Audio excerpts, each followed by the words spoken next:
In a unanimous decision today, July 25, 2025, the Supreme Court en banc declared the articles of impeachment against Vice President Sara Duterte unconstitutional. Korte Suprema sinabing unconstitutional ang impeachment laban kay Vice President Sara Duterte. Naging unanimous ang desisyon ng 13 mahistrado na unconstitutional ang nasabing impeachment dahil nilabag ang one-year bar rule na kung saan ay hindi pwedeng humigit sa isang impeachment complaint sa loob ng isang taon.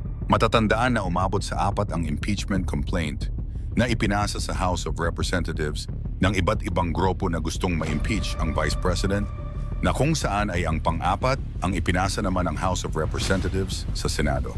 Binanatan naman ni Attorney Rowena Guanzon ang House of Representatives pati na si Speaker Romualdez dahil sa pagtanggi ng mga ito na sagutin ang mga tanong ng Supreme Court.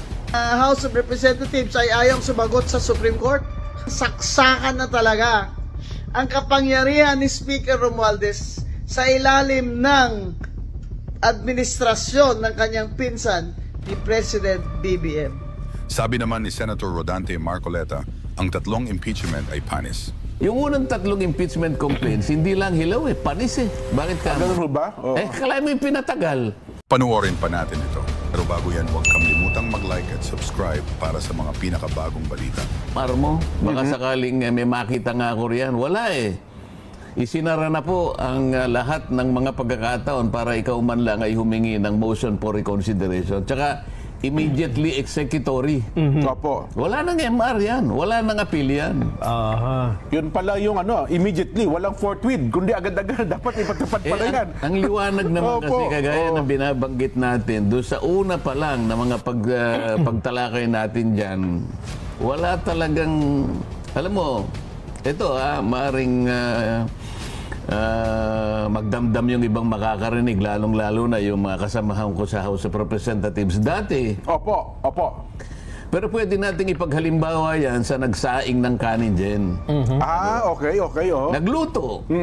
Isip-isipin mo, hilaw naman yung kanin. Ganon? Paano mong ipakakain sa Senado yun? Di ba? Hindi ka makakakain kung yung kanin ay hilaw dyan. Halos halos bigas pa makakain mo ba yun? Ang gusto kasi pikit mata yung kakainin Hindi, kaya nga sinabi ko na sa iyo nun. Kung matutuloy, sinasabi ko nga Ang totoo niyan, yung unang 3 impeachment complaints, hindi lang hilaw panis Bakit ka mo? Ganun ba? Kala mo yung pinatagal. Nabinbin Kapag binilang mo yung araw ng pagkakabinbin dyan, hindi siya bababa sa 20 araw. Subukan mo ang isang sinaing. Ang isang niluto. Opo. Ay itago mo, hindi sa refrigerator. Ilagay mo lang dyan sa cabinet, pero hindi refrigerator. 20 araw. Alis sa 2 mangyayari, kinain ng daga, o napanis. Napanis. Napanis po. Paano mo idadali sa paano mo dadali sa Senado ngayon? Naglululundag pa nung pumunta Yun na nga po. Forthwith. Isip-isipin. Ayan, nakita tuloy ng Korte Suprema. Unconstitutional Isipin mo, yung 3, hindi nila isinalang.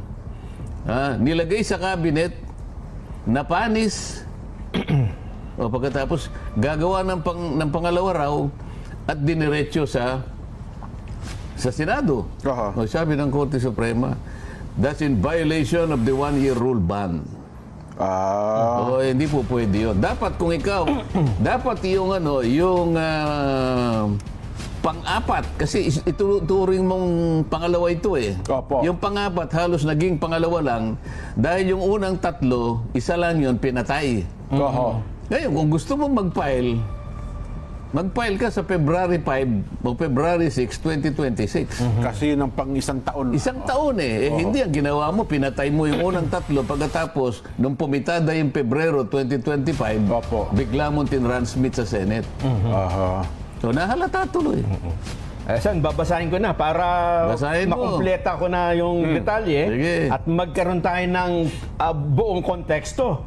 Ang sabi pa ni Ting, bukod sa unanimous decision, ang inilabas na pagpapasyang ito, Ting said the first 3 complaints were deemed terminated or dismissed and no other impeachment complaint may be entertained before February 6, 2026. Kita mo. The High Tribunal's ruling does not bar the refiling of the complaints after a year or in February 2026. Ting said that apart from 1-year ban, the Supreme Court en banc also found the impeachment complaint against VP Sara Duterte to be violative of her right to due process as enshrined in the Bill of Rights of the Constitution. At dahil po ito ay running story to Jen, may mga lumalabas pang mga detalye. Meron pala siyang keynote sen na mga parte ng desisyon. Ito ang isa. Ting quoting a portion of the Supreme Court en banc's unanimous decision declaring the impeachment complaint versus VP Sara Duterte unconstitutional. Ito yung quote. Our fundamental law is clear. The end does not justify the means. Ito pa po yung isang quote. There is a right way to do the right things at the right time. This is what the rule of just law means. This is what the fairness or due process of law means even for impeachment. Tama naman yun eh. Alam mo kung saan kinuha yan kahit hindi pa natin nababasa yung kabuuan ng desisyon ng Korte Suprema. Nakalagay sa mismong tuntunin ng Rules of Procedure in Impeachment Proceedings sa House of Representatives, lahat ng impeachment complaints na ipapile, maging ito ay galing sa pribadong tao o kaya mismo na sa mga miyembro ng House of Representatives o kaya ito'y pinirmahan ng hindi bababa sa 1/3 ng lahat ng miyembro ng House of Representatives, kinakailangan i-refer mo sa Committee on Justice. Yun ang tuntunin. O isip-isipin mo, umabot lamang doon sa tinatawag nilang 10-session day. Hindi totoo yun, Jen, Nelson. Sa totoo lang, kapag ako talagang nakahanda tayo, sinasabi ko naman sa inyo, kung yan ay natuloy halimbawa na pag-usapan sa Senado, unang-unang pagkakamali nila, Jen, yung unang complaint ay i-file at in-endorse at ito'y tinanggap ng opisina ng Secretary General December 2. Tandaan nyo, ha? Okay, December 2. December 2, 2024. Opo. Ang December 2 ay araw ng Lunes. First session day. Opo. Pero sa numero ng session, ito ay session number 26. December 2. Ngayon, yung unang complaint na yon ay na-file nung isang grupo alas 4:30 ng hapon, December 2. Okay. Ngayon, ano ang hinahanap sa tuntunin sa House of Representatives? Kapag kayo na itinanggap mo, immediately i-refer mo sa Office of the Speaker. Ayun. Okay. So, palagay ko walang nangyaring pagre-repair. Kasi kung talagang immediately, wala naman sinasabi ng paraan pagka i-repair mo. Pwede mong i-text si speaker. Pwede mo siyang tawagan. Pwede mo siyang puntahan na personal. Kasi ito bigla na lang dumating. December 2. Tapos 4:30, tinanggap ng opisina. Nelson, kung ikaw ang Secretary General, babasahin mo lang ba yan, tapos ilalagay mo sa opisina mo o tatawagan mo kaagad ang speaker? Siyempre, dapat tawagan nila ng speaker. Impeachment ito eh. Ito ay isang paraan para tanggalin mo ang pangalawang pinakamataas na opisyal ng ating bansa. Pagkatapos, nakita mong ganyan, hindi mo man lang tatawagan ng pansin ang speaker, yun ang referral. Paalam mo kaagad sa kanya.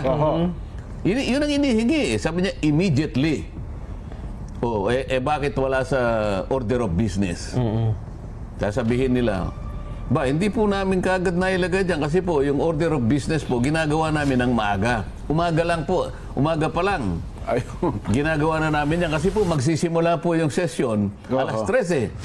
Tinanggap ko po yan 4:30. Alas 4:30 ng hapon. Hindi mo rin mapapangatwiranan yun. Bakit ka mo? Kasi, pagkaraniwan na sa amin, pag may biglang dumating na ganyan na napaka-importanting bagay at ni-repair mo kaagad sa opisina ng speaker.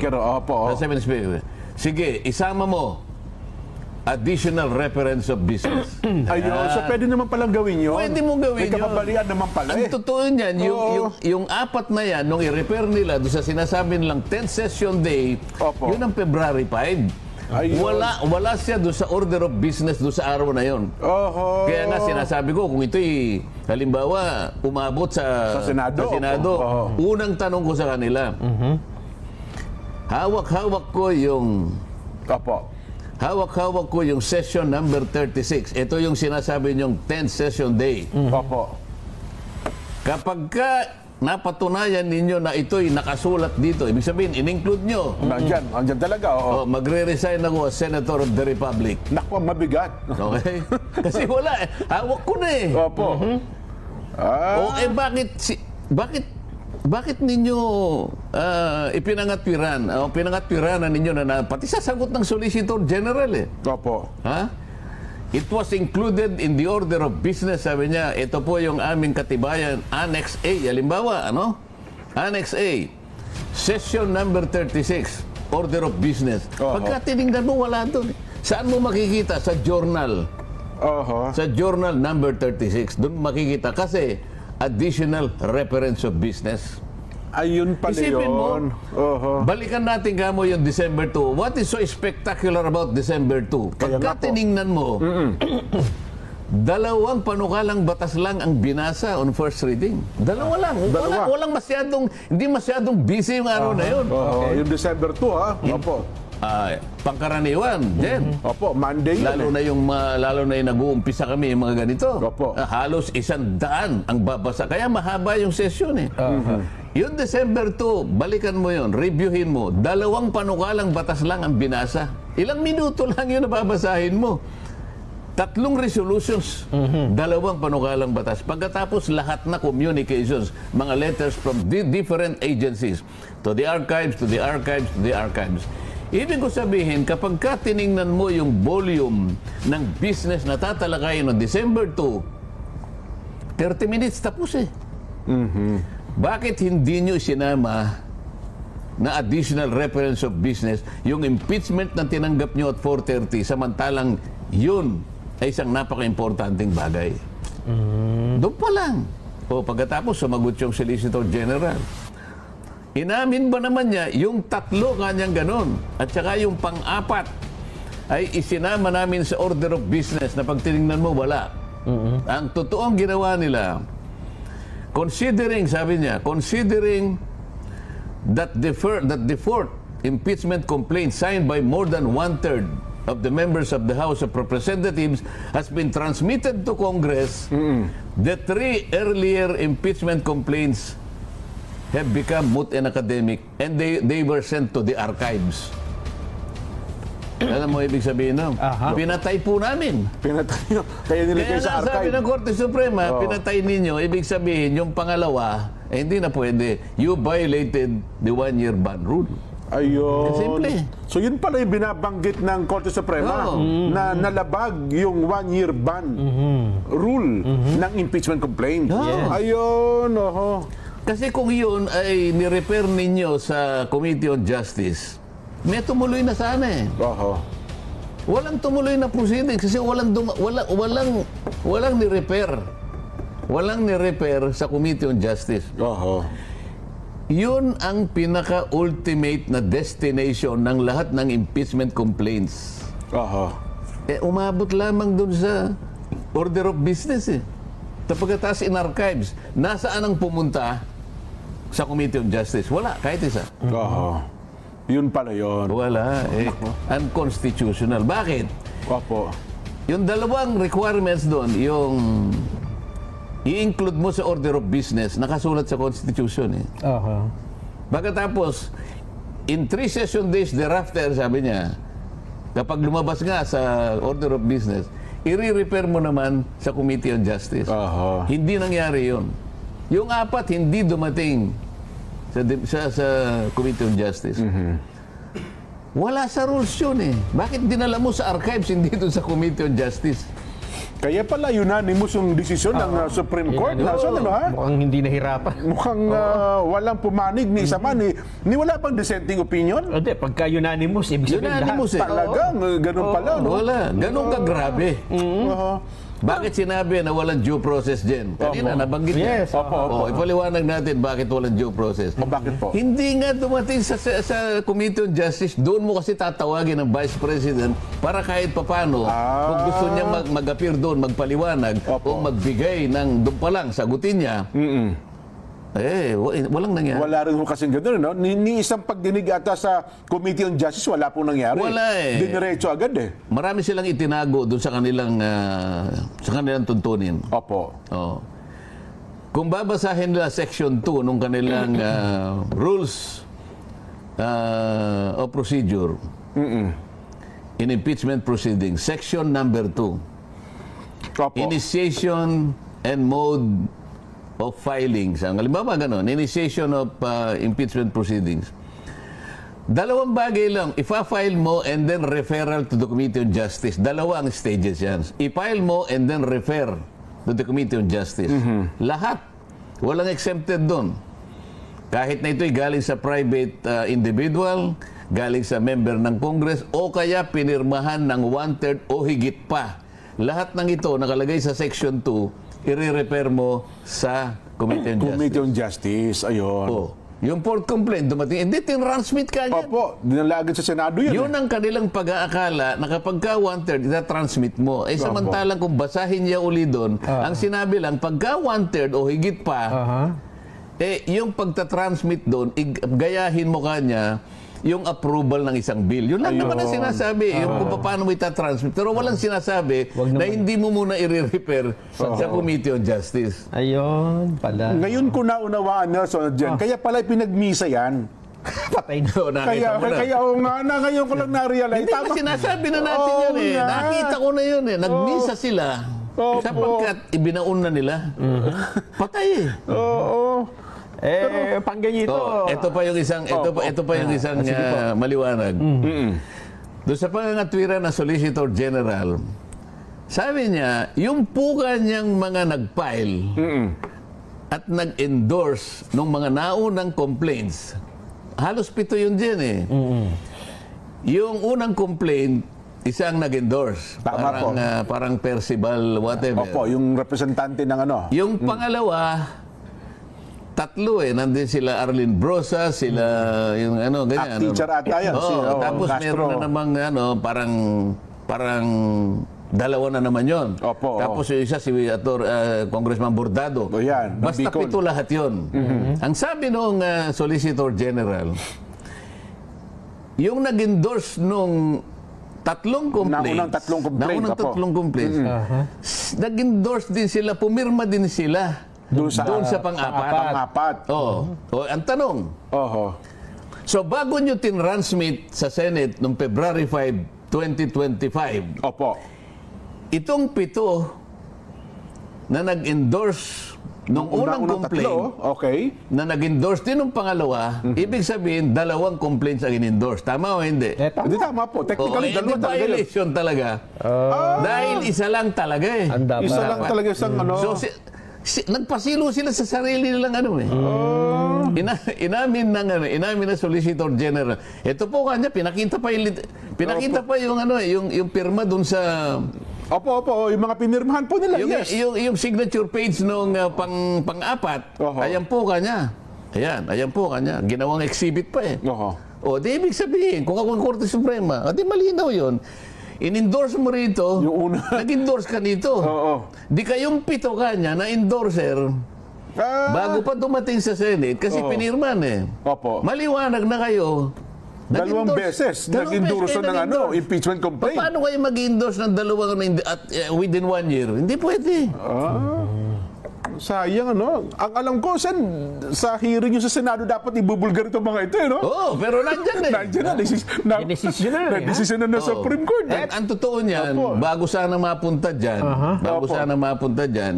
yung mainit na usapin, paano mo itatawid, di ba? Isa pa yun, isa pa pong issue yun, no? From 19th Congress to 20th Congress. Talaga yun. At nakahanda naman tayo, kahit saan mo isakay. Anong ginamit mo? Submarine, halimbawa? Aeroplano? Hindi na makita, kasi lahat na dagat, eh. O nilangoy mo? Baka boring machine po ginamit. Dinahin sa ilalim ng lupa, eh. Kaya nga. Boring machine na. Pero matutuntun natin, ha? Basta sabihin mo lang kung paano mo itinawid. May statement na po rito ang Senate Court. Sige, Senate. Alam ko, Impeachment Court. Ito na mga, unahin ko na muna House of Representatives. Kasi sila yung reaction ng House of Representatives. House of Representatives, sa pamamagitan po ni Attorney Princess Abante, the House of Representatives has yet to officially receive a copy of the Supreme Court's decision. We will review it with utmost respect once furnished. That said, we undergo the following. We respect the Supreme Court, but our constitutional duty to uphold truth and accountability does not end here. Ang desisyon ng Korte Suprema ay igagalang, ngunit kailanman ay hindi ito magiging dahilan upang kami ay tumigil sa pagtupad ng aming tungkulin. The impeachment process is not just a legal mechanism, it is a vital democratic safeguard under Article 11, Section 3 of the Constitution. The exclusive power to initiate impeachment rests solely with the House of Representatives. This was firmly established in Francisco B. House of Representatives 2003 and has a long stood and settled doctrine to allow judicial interference. To allow judicial interference in the initiation of this process risks undermining the very principle of checks and balances. The impeachment is a political act rooted in the people's will. No legal technicality should silence it. This is not about one person. Hindi lang ito laban sa isang opisyal. Ito ay laban para sa karapatan ng taong bayan na manhil ng pananagutan sa gobyerno. The House will exhaust all remedies to protect the independence of Congress and preserve the sanctity of our constitutional role. This is not defiance. This is constitutional fidelity. Ayun, ang kabuuan po ng pahayag. Naintindihan mo yung sinabi niya? Nahihinuha ko po kahit paano. Ano ibig sabihin? Gagawin ng lahat. Huwag nyo kami pakikialam. Gagawin namin ng lahat ng kaparaanan. Kami may trabaho ng impeachment. Ang sinasabi niya, hindi pa niya natanggap, di ba? Hindi pa. Kung ako sa kanila, huwag nyo nang tanggapin. Di ba dapat nilang tanggapin? Tanggapin nila yung katotohanan. Ibig sabihin, hindi pa nila tinanggap, di ba? Ang ibig sabihin, okay, kunin mo ng dahan-dahan at huwag mo na ipakita sa iba. Ganun ba? Pagkatapos, pansarili mo na lang. Huwag ka na magsalita kung ano yung pinagsasabi. Yung judicial interference daw yan. O sa Senado naman. Eto naman, nasa Senado. Nako, magugulat ka rito. Ito po ay inilabas ng Senado as impeachment court, kasi meron silang tagapagsalita, di ba? Si Attorney Tonggol. Si Attorney Reggie Tonggol. Siya ang nag-release ng statement na ito. We acknowledge the Supreme Court's decision declaring the articles of impeachment against Vice President Sara Duterte as unconstitutional. The Senate, sitting as an impeachment court, has always acted in deference to the constitutional and rule of law. As a co-equal branch of government, we are duty-bound to respect the finality of rulings issued by the High Court. This decision affirms the careful and deliberate posture taken by the impeachment court that constitutional issues surrounding the articles required clarity before trial proceedings could commence. The court's ruling validates the prudence and restraint exercised by the Senate majority in recognizing those legal uncertainties from the outset. We now await the formal transmittal of the Supreme Court's decision and any related guidance that may affect the impeachment court's jurisdiction moving forward. The Senate remains committed to upholding constitutional order ensuring due process, and protecting the integrity of our democratic institution. Attorney Reggie Tonggol, spokesperson, Senate Impeachment Court. Makakita mo yung pagkakaiba ng dalawang sagot ng dalawang kapulungan ng Kongreso. Ang Senado malinaw. Tinatanggap po namin at nagpapasakop kami sa inyong pagdidesisyon. Ganun lang kasimple. Sa yung isa. Huwag nyo kami. Pakialam. Didiskarte pa kami sapagkat yan ay trabaho namin. Isipin mo merong apat na hinihingi ang Korte Suprema. Mula sa 10 yata yun, hindi ko nagkakamali. 4 doon ay sinagot nila ng pabalang. Solicitor General ito, halimbawa, wala lang sa akin yung listahan. 4 ito Sabi doon sa isa, in relation to the articles of impeachment submitted to the Senate,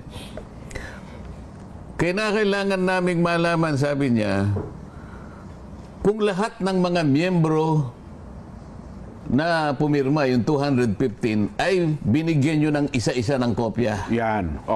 Alam mo ang sagot nila? Kami po kanya ay magsasabi sa inyo ng ganito. May mga bagay po na wala po tayong pakialaman. Kung baga ganito yung Tama. Tayo po mag-obserba po tayo ng kanikanyang ng kanikanyang limitasyon. Kung equal branch po tayo Kaya wag nyo kaming panghimas. Parang ganun Magkakasabi.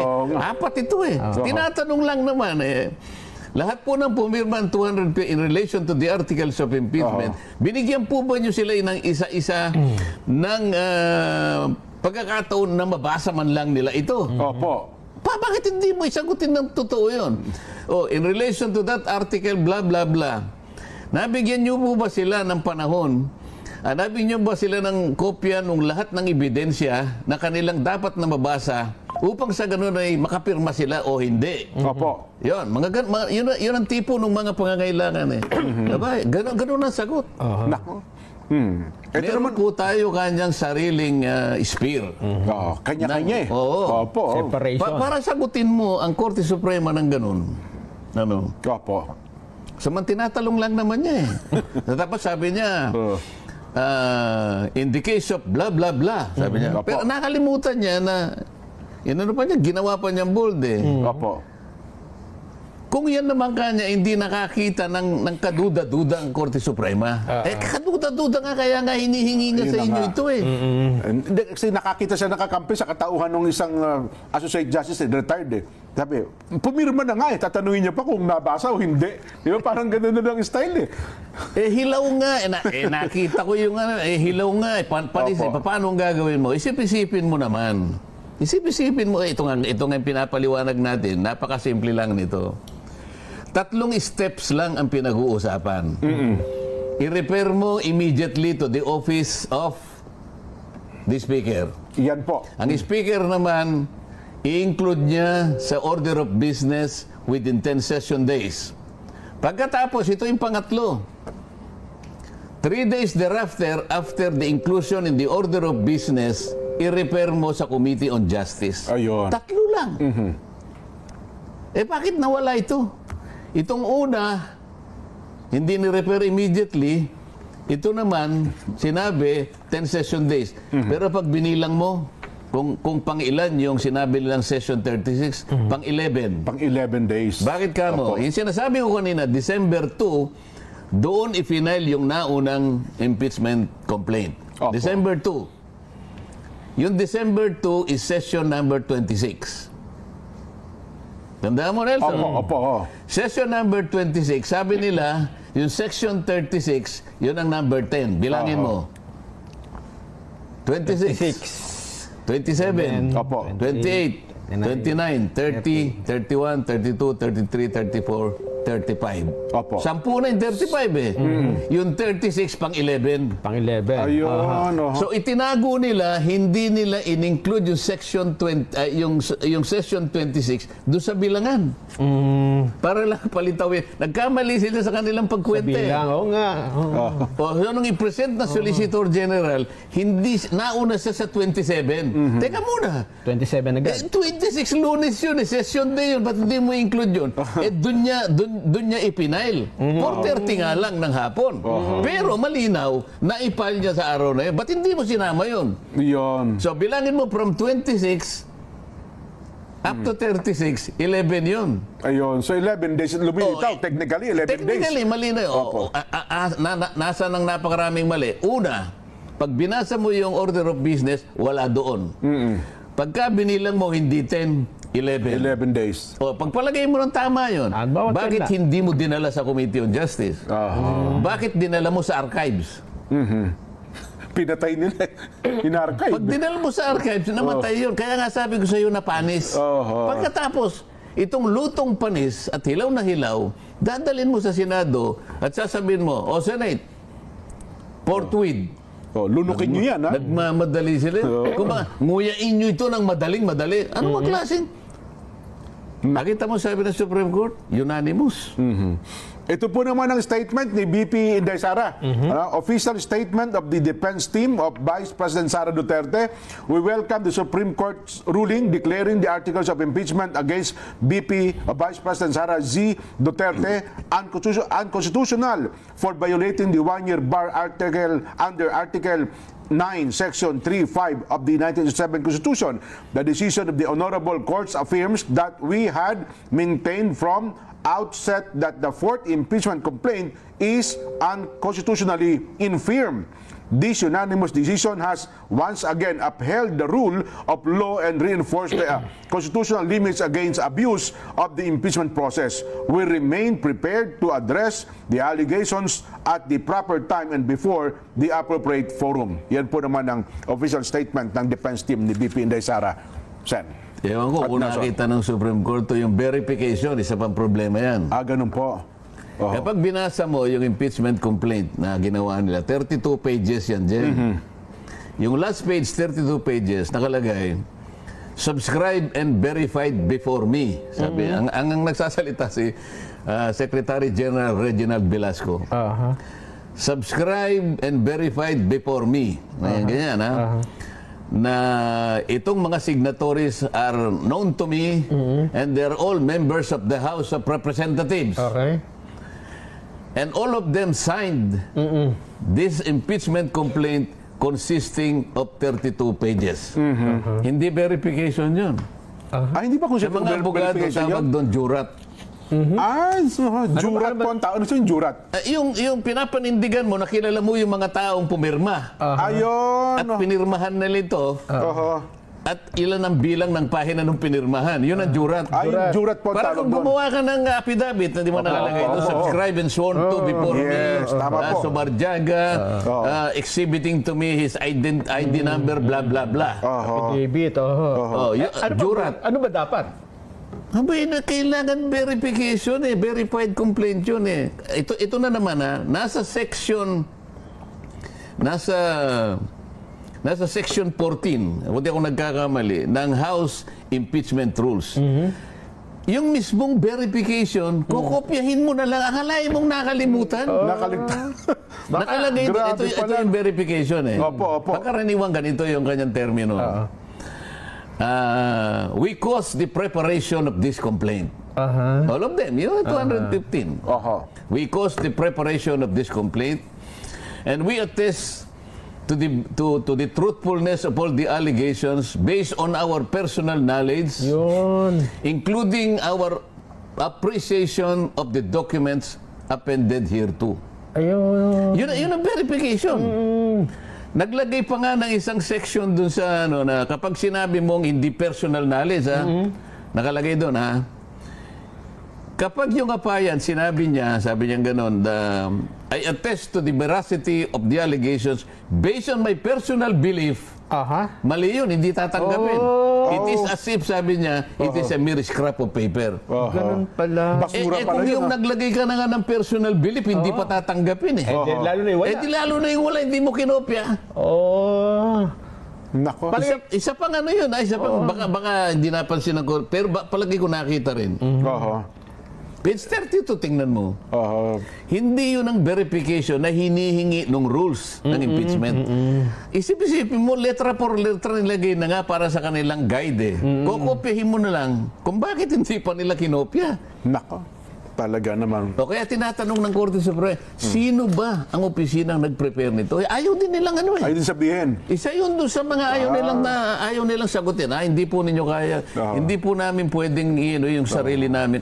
Kanya-kanya po tayong teritoryo. Hindi nyo na pakialam. Huwag nyo na pakialam sino gumawa niya. Basta kami... Yun ang isa sa ayaw nilang tanggapin. Isipin mo, 4 doon sa 10. Nangatwiran sila, may kanya-kanya po tayong sariling teritoryo. Wala tayong pakialamanan. Oo, sinabi nila, hindi po kayo pwedeng maging crowd sa sarili namin. We are co-equal branch of government.